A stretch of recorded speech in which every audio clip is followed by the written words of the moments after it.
Hello everyone. Today we are going to discuss section 19 of Bharatiya Sakshya Adhiniyam. Section 19 of Bharatiya Sakshya Adhiniyam speaks about the proof of admission against the person making them and by or on their behalf.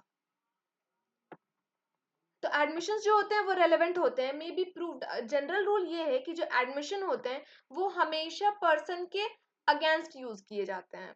General rule है admissions are relevant and may be proved against the person who makes them or his representative in interest, but they can not be proved by और on behalf of the person. ये तो general rule आपको पता चल गया कि admission हमेशा किसी पर्सन के अगेंस्ट यूज होगा, नॉट ऑन देयर बिहाफ. पर कुछ यहाँ पे एक्सेप्शंस दिए हुए हैं, 3 एक्सेप्शंस यहाँ पे दिए हुए हैं अंडर विच एडमिशन अगर कोई पर्सन अपने फेवर में भी कर रहा है तो उन एडमिशंस को रेलेवेंट माना जाएगा. Accept in the following cases. General rule ये है कि एडमिशंस रेलेवेंट नहीं होते हैं अगर पर्सन अपने बिहाफ पे दे रहा है, बट यहाँ पे 3 एक्सेप्शंस हैं. पहला एक्सेप्शन है अगर कोई पर्सन अंडर सेक्शन 26 कोई एडमिशन दे रहा है. अंडर सेक्शन 26 वहां पे डाइंग डिक्लेरेशन की बात की गई है, या ऐसे सर्कमस्टांसेस जिसमें पर्सन अनअवेलेबल है या पर्सन वहां पे नहीं आ सकता जब एडमिशन की जा रही हो, या जो पर्सन ऐसा है कि और पर्सन अपने बिहाफ पे एडमिशन तो कर रहा है लेकिन वो इस नेचर का है कि जब वो पर्सन उस एडमिशन जब उसने एडमिशन कराया उसके जस्ट बाद उसकी डेथ हो चुकी है, या it would be relevant as between, या फिर वो किसी थर्ड पर्सन के बीच रेलेवेंट हो अंडर सेक्शन 26. सेक्शन 26 हम आगे चल के डिटेल में पढ़ने वाले हैं. सेक्शन 26 में कुछ पॉइंट्स दिए हुए हैं, जैसे अगर किसी बिजनेस में अगर कोई ऐसी बात के कोर्स ऑफ बिजनेस में अगर कोई बात कोई कह रहा है, या फिर जैसे कोर्स ऑफ बिजनेस में हम अपनी डायरी में लिख लेते हैं, या फिर किसी पर्सन की डेथ होने वाली तो डेथ के जस्ट पहले वाले स्टेटमेंट, इन सारे स्टेटमेंट्स को ऐसा माना जाता है कि पर्सन अपने फेवर में भी कर रहा है तो भी वो पर्सन वहां पे गलत नहीं बोल रहा होगा. ये थोड़ा सा प्रिजम्पशन लेके चला जाता है कि सेक्शन 26 के अंदर जो भी बात अगर पर्सन अपने फेवर में भी कर रहा है तो वो उसकी बात जो होगी वो जेन्युइन बात होगी.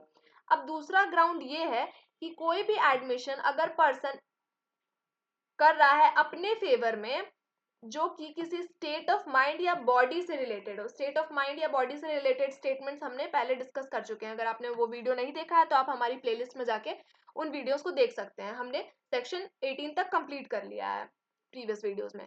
तो क्लॉज 2 ये बात कह रहा है कि कोई भी ऐसा एडमिशन अगर कोई पर्सन अपने बिहाफ में कर रहा है when it consists of statement of existence of any state of mind या state of body से related अगर उसने कोई statement दी है, relevant हो जाएगा made at or about the time when such state of mind or body existed. अगर उसने जिस वक्त वो statement किया है उस वक्त उसकी state of mind या उसकी state of body किस condition में थी, उस पर ये बात depend करेगी कि उसके फेवर में किया गया स्टेटमेंट भी हम एडमिसिबल मानेंगे.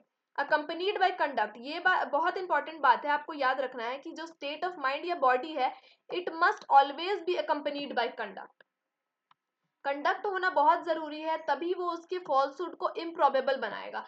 फॉल्सहुड को इम्प्रोबेबल बनाने का मतलब है वो जो बात कह रहा है उसकी फॉल्सहुड होने या उसके फॉल्स होना बहुत ही मुश्किल है. अब तीसरा क्लॉज ये है कि कोई भी ऐसा एडमिशन को प्रूव किया जा सकता है बाय और on behalf of the person making it if it is relevant otherwise then an admission. Admission की जगह अगर किसी और वे में अगर हम किसी पर्सन की स्टेटमेंट को रेलेवेंट मान सकते हैं या रेलेवेंट प्रूव किया जा सकता है तो यहाँ क्लॉज 3 में भी उस स्टेटमेंट को रेलेवेंट माना जाएगा. इलस्ट्रेशन अब हम देख लेते हैं. आई होप आपको ये तीनों क्लॉज समझ में आ गए हैं. क्लॉज 1 में क्या बात कही गई? क्लॉज 1 में हम सेक्शन 26 की बात कर रहे हैं कि कोई भी पर्सन जो कि डेड है उसने अगर अपनी फेवर में कोई बात कही है रेलेवेंट हो जाएगा. क्लॉज 2 में हमने स्टेट ऑफ माइंड या बॉडी की बात कही, अगर इस टाइम अगर वो कुछ कह रहा है तो वो रेलेवेंट हो जाएगा अगर वो अपने फेवर में कहता है तो. लेकिन उसमें एक पॉइंट है कि उसका जो स्टेट ऑफ माइंड या बॉडी है वो अकम्पनीड बाय कंडक्ट होना चाहिए. और तीसरा क्लॉज ये कह रहा है कि अदर देन एडमिशन अगर वो किसी भी जगह पे कोई भी बात कह रहा है अपने फेवर में तो दैट इज रेलेवेंट. और जनरल रूल क्या है कि कोई भी एडमिशन अगर कोई पर्सन अपने फेवर में कर रहा है that can not B prove. Exceptions यहाँ पे 3 है. अब इलस्ट्रेशंस देख लेते हैं. इलस्ट्रेशन इसका बहुत ही सिंपल है. एक अगर क्वेश्चन उठ रहा है ए और बी के बीच कि क्या जो सर्टन डीड है वो फॉर्ज्ड है या नहीं, इस पर सवाल उठा कि whether a deed between A is forged or not. A ये बात कह रहा है कि ये जो डीड है वो जेन्युइन है और बी ये बात कह रहा है कि डीड जो है वो फॉर्ज्ड है. तो ए हमेशा बी की स्टेटमेंट को प्रूव करेगा कि बी ने खुद ही कहा था कि ये डीड जेन्युइन है, और बी इस बात को प्रूव कर सकता है कि ए ने खुद ही कहा था कि डीड फॉल्स है। मतलब ए और बी कभी भी खुद के स्टेटमेंट को प्रूव नहीं कर सकते हैं। इस पर्टिकुलर इलस्ट्रेशन में ए बी की स्टेटमेंट प्रूव कर रहा है दैट डीड इज फॉल्स्ड, और जो बी है वो ए की स्टेटमेंट प्रूव कर रहा है that the deed is fault.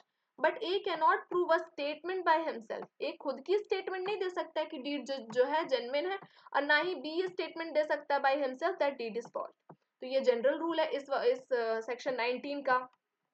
Illustration B, A the captain of a ship, ship का कैप्टन है, is tried for casting her away, वो शिप लेके भाग रहा है।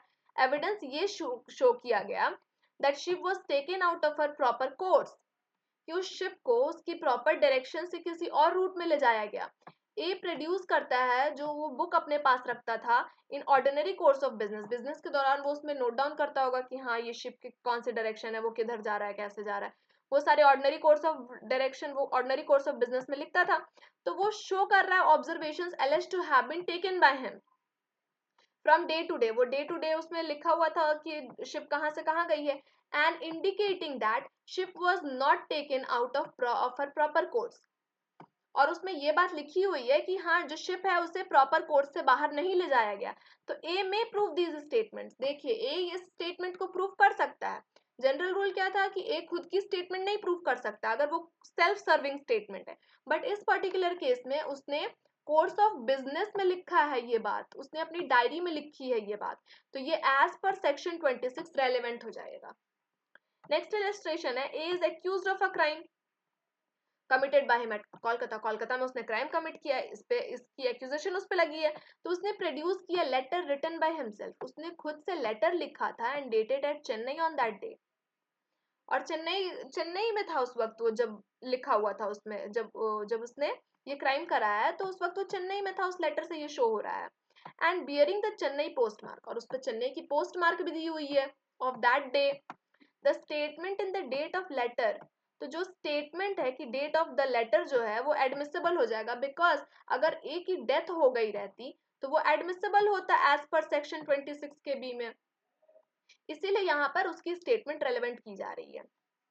डी इलस्ट्रेशन देखते हैं, A is accused of receiving stolen goods, ठीक है, knowing them to be stolen, he offers to prove that, उसने ये ऑफर किया है to prove that he refuses to sell them below their value.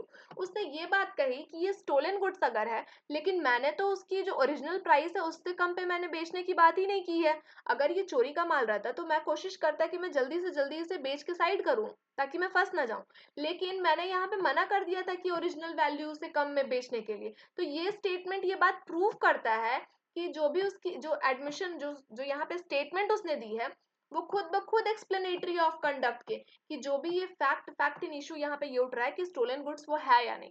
तो मेरे अकॉर्डिंग मैं अगर उसे ओरिजिनल प्राइस पे दे रही हूँ तो ये खुद ब खुद एक एक्सप्लेनेटरी कंडक्ट है कि हाँ उसकी जो वैल्यू है मैं उस पर बेच रही हूँ, मतलब वो स्टोलन गुड्स नहीं है as per me.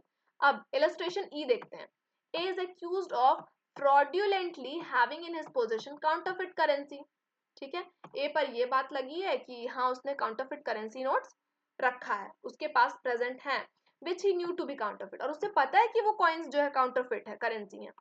He offers to prove that he asked a skillful person to examine the currency as he doubted whether it was counterfeit or not, and that person did examine it and told him it was genuine. A may prove this fact. ए ने खुद ये बात कही कि मैं खुद ही किसी skilful person के पास गया था एग्जामिन करने के लिए कि ये जो करेंसी है क्या ये जेन्युइन है या नहीं, और उसने ये बात मुझे बताई कि ये जो करेंसी है ये जेन्युइन है। तो ए इन फैक्ट्स को यहाँ पे प्रूव कर सकता है।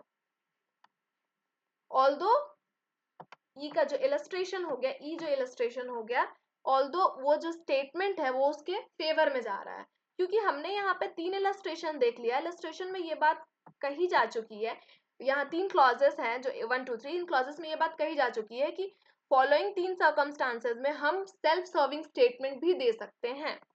Thank you. अब हम नेक्स्ट वीडियो में सेक्शन 20 कंप्लीट करने वाले हैं। इधर 2-3 दिन मैं कुछ रीजन की वजह से वीडियोस नहीं अपलोड कर पा रही थी, but I try to continue this. Thank you.